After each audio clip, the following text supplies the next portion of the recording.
यदि आप ब्रह्मचर्य से अपने जीवन को साकार करना चाहते हो तो केवल सुबह 4 से 5 बजे के बीच जागने से आपका ब्रह्मचर्य 70% सफल हो जाएगा। यदि आप जल्दी नहीं जाग पाते हो तो केवल इस वीडियो को अंत तक देख लीजिए। आपके जीवन की यह समस्या पूर्ण रूप से समाप्त हो जाएगी।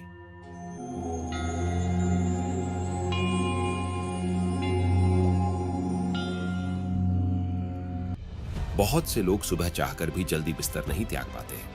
ऑफिस जाने वालों के लिए तो यह और प्रबल समस्या है। कई बार हम सुबह जल्दी बिस्तर त्याग कर जिम या एक्सरसाइज का भी प्लान बनाते हैं, लेकिन प्लान को फॉलो नहीं कर पाते। यदि किसी एक दिन उठ भी जाते हैं तो उसे नियमित रूप से जारी नहीं रख पाते हैं। सेहत और एक्टिव लाइफ के क्षेत्र में जर्नल निकालने वाली संस्था लाइफ हैक के मुताबिक इसकी 2 वजह हैं। पहली सुबह की आलस और दूसरी रात में देर से सोने की आदत। सुबह कैसे जल्दी उठें ताकि रोज नियमित रूप से जिम, एक्सरसाइज, योग और जॉगिंग कर सकें। एक्सपर्ट्स के मुताबिक हमें धीरे धीरे अपनी पुरानी आदत त्यागनी होगी। इसके लिए रात में जल्दी सोने की आदत को अपनाना होगा। कई बार कुछ लोगों को लगता है कि सुबह जल्दी उठना हमेशा मुश्किल ही होगा। सिर्फ इसी डर से कई लोग रूटीन को खराब कर लेते हैं, जबकि सुबह जल्दी बिस्तर त्यागना शुरू के कुछ दिनों तक ही मुश्किल होता है। 2 हफ्तों में हमारा बॉडी क्लॉक पूरी तरह से रिसेट हो जाता है। इसलिए शुरुआती दिनों में धैर्य रखें, खुद को समय दें। धीरे धीरे आपकी जद्दोजहद आपकी आदत में बदल जाएगी। सुबह बिस्तर त्यागने के लिए मानसिक तौर पर मजबूत होना होगा। अपनी विल पावर इतनी मजबूत कर लें कि सुबह की आलस आपको रोक ना पाए। कई बार हम सुबह जल्दी बिस्तर त्यागने की तो सोचते हैं, लेकिन त्याग नहीं पाते। अलार्म बजता है और हम उसे बंद कर देते हैं। कोई जगाता है तो हम उस पर गुस्सा होने लगते हैं। विल पावर मजबूत करके हम ऐसा करने से बच सकते हैं। बिस्तर पर जाने के बाद लोग घंटों फोन में लगे रहते हैं। धीरे धीरे ये आदत लेट नाइट जगने की रूटीन में बदल जाती है, जिसके चलते सुबह उठने में काफी लेट हो जाता है। इस तरह की रूटीन को लगातार फॉलो करने से बॉडी क्लॉक बदल जाती है। हम सोने जगने की जो रूटीन फॉलो करते हैं वह धीरे धीरे शरीर उसी हिसाब से ढल जाता है। इसे ही बॉडी क्लॉक कहते हैं। बॉडी क्लॉक खराब होने की वजह से हमारा सुबह जल्दी उठना मुश्किल हो जाता है। फिर हम सुबह की एक्सरसाइज, जिम, योग या जॉगिंग से दूर हो जाते हैं। सुबह उठने के लिए सबसे ज्यादा जरूरी है रात में जल्दी सोना।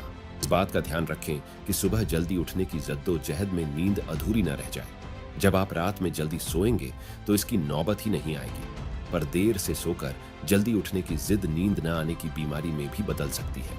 इसीलिए सुबह जल्दी जागने के लिए बहुत जरूरी होता है रात का अलार्म लगाएं सुबह जल्दी उठने के लिए। अगर आप सुबह 5 बजे या 4 बजे का अलार्म लगाते आ रहे हैं तो इस आदत को त्याग दें। अब से रात को 9 बजे का अलार्म लगाएं। रात को 9 बजे अपने सारे काम पूरे करने के बाद बिस्तर पर चले जाएं। शुरुआत में कुछ दिन भले ही नींद नहीं आएगी, लेकिन जब आप रोज ठीक 9 बजे बिस्तर पर लेटेंगे तो नींद आना शुरू हो जाएगी। साथ ही ठीक सुबह 4 बजे नींद भी बिना अलार्म के खुल जाएगी। रात को 9 बजे बिस्तर पर जाने के साथ ही मोबाइल, टीवी, लैपटॉप और म्यूजिक स्पीकर्स से दूर रहें, जिससे कि आप टाइम से सो सकें। इसके पश्चात जरूरी है मोटिवेशन। सुबह उठने के लिए जरूरी है कि आपके पास स्ट्रॉन्ग मोटिवेशन हो। अगर आप एक्सरसाइज रात को करते हैं तो उसे सुबह के वक्त करने का फैसला करें, या फिर कुछ नया सीखने का मन है तो उसे सुबह उठने के बाद करें। ऐसा करने से आपको सुबह उठने में आसानी होगी और टाइम पर उठ पाएंगे। अगला है रात को हल्का खाना खाएं। वेट लूज करने के लिए अक्सर रात को हल्का खाना खाने की सलाह दी जाती है। ये सलाह सुबह उठने के लिए भी लागू होती है। अगर आप रात को अधिक भोजन करते हैं तो उसे पचाने में ज्यादा वक्त लगेगा और गहरी नींद नहीं आएगी, जिसकी वजह से नींद को पूरी होने के लिए ज्यादा घंटों की जरूरत होगी और आप सुबह देर तक सोते रह जाएंगे। इसलिए रात को हल्का खाना खाएं, जिससे कि वो जल्दी पच जाए और आप सुबह जल्दी जाग सकें। आशा है आप इन बातों को ध्यान में रखकर जल्दी आगे काम करेंगे, जिससे आपको ब्रह्मचर्य के साथ साथ अपने जीवन में भी बहुत लाभ मिलेगा। ये वीडियो अच्छी लगी हो तो आपसे निवेदन है कि एक लाइक अवश्य करें। यदि आपको नाइट फॉल की समस्या है तो इसके लिए वीडियो बनाया हुआ है, डिस्क्रिप्शन में उसका लिंक है, आप जाकर अवश्य देखें। और यदि ब्रह्मचर्य का पालन करना चाहते हो तो चैनल को सब्सक्राइब करें।